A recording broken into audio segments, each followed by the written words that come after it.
What's up guys, it's Sean and welcome to another episode of the iherng podcast. Today we will answer a question from Instagram. This is from LX Singh. Hi iherng, I am LX and 29 years old from Kedah State, which nearby Kulim High Tech, and currently staying with my parents. Thank you for reading my text.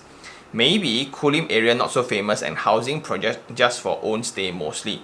And I'm going to buy my first house, semi-D, 4,000 square feet at a price level, cost 385,000 second hand. Now, few questions in my mind really, need to get experienced person like you to share some comments.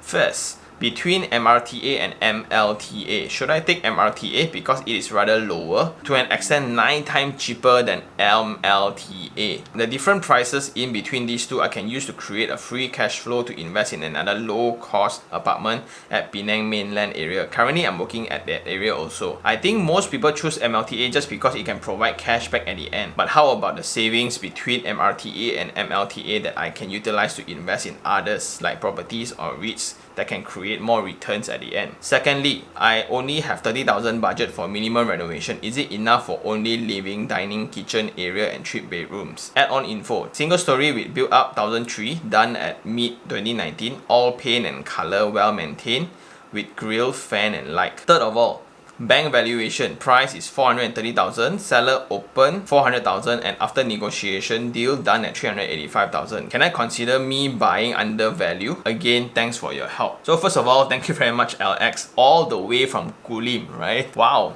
the power of social media. Okay, let's take the very first question. First of all, MRTA versus MLTA. I think it's entirely up to you. This is a discussion between short term and long term. Ultimately, if you take into 30 years time, right, MLTA provides you at the end will be cash value, and if anything happen to you, right, there will be extras after reimbursing the loan. There'll still be remaining amount for the family. So to me, there's no right or wrong, and it depends how you calculate. So the whole idea for this insurance is this: it's for the bank to protect themselves just in case the person who take the loan are no longer around, so who's going to service the loan? Therefore, the risk for the banks is usually the outstanding amount of the loan. Let's say if you buy a 400,000 house, and 10 years later, your loan amount wouldn't be 400,000 anymore. It might be 350,000, right? Then maybe 20 years later, it's only 280,000, and we can calculate again. But what I'm trying to say is that the insurance is supposed to protect your family against this amount. Let's say 10 years later, the loan amount is only 300,000. So do you want to pay a premium calculated based on 300,000, or would you rather pay an amount to protect full amount at 400,000? Because some people take this as somewhat a life insurance as well, which means if let's say something happened to you, this insurance can cover the outstanding amount that belongs to the bank, then the remaining one can be passed on to the family or the dedicated person in your will. Then of course the MRTA will be perceived as cheaper because it's only insuring the amount outstanding. So it's considered cheaper, right? But if you calculate cash value wise, MLTA would be more sensible, but it depends on what you want to do. And in your text you mentioned that you know what to do, you exactly know what to do with it. From the extra amount, when you compare annual payment for MR and ML, right, on an annual basis, ML you need to pay more, of course. So if you choose MR, there will be outstanding, and you choose to invest with this, I think it's also okay. So there's no right, no wrong. It depends on your strategy on how to use it. Then number 2 would be the 30,000 budget for renovation on a single story semi-D. So a single story semi-D in Kulim is only 385,000, but the bank valuation it's 430,000. That's the third question now. But I think the 30,000 to me, so I'm not really sure on how to advise on this because I don't have the context on your lifestyle and the requirement of furnishings that you're looking for.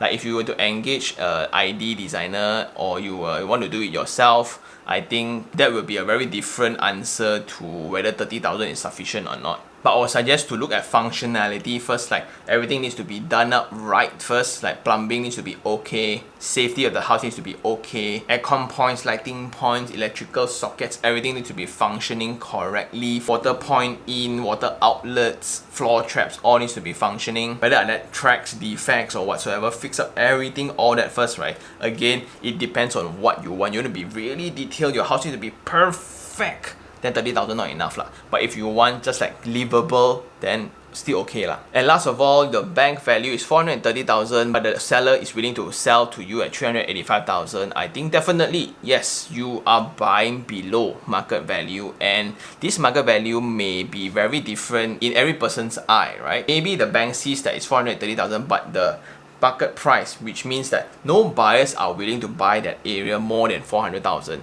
So it's also a perception of market price. So the best way to look at it is to look into the previous transacted price or the latest transacted price around that area. That will be the most accurate lah. But to me, if you think that it's a good deal, then that's all that matters, right? And I think that's all for the email. I really appreciate it because I learned several things. Number one, like we have an audience, right, Mr. Vinesh, who chose to not live in KL, live in the city anymore. He chose to live somewhere else because everything can be done online in his field of work, right? So he made a decision to shift himself, and I think that may be a strategy as well. Like suddenly, if you think about it, right, do I really need to be in KL?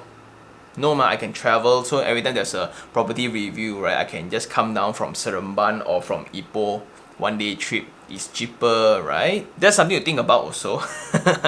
And the main reason is because people always say that property price is very high. Property price is crazy lah, Sean. It's not for humans to buy one lah. Because you are looking at the wrong places. If you want KLCC prices to be cheap, it's almost impossible. That's why I find it very tiring when I hear a lot of youngsters, right, saying property are very, very expensive. They can never afford one. I don't think that's true. I just think that it's because you want pang lang zhang, you want big, you want strategic, and you want nice, but your salary cannot afford, of course lor. Then the second thing, LX actually proved that there are people who are willing to sell below market value. And well, it differs, like whatever reasons why the buyer choose to sell at that price. Maybe it's the market price, really the market price. Maybe there's emergency, there's really this urgent need of money. And if you really find deals like this, right, it's a good opportunity to really use up the knowledge of like to get more money out and things like that. So opportunities like this are around, especially in this current context where there's a lot of business that are suffering.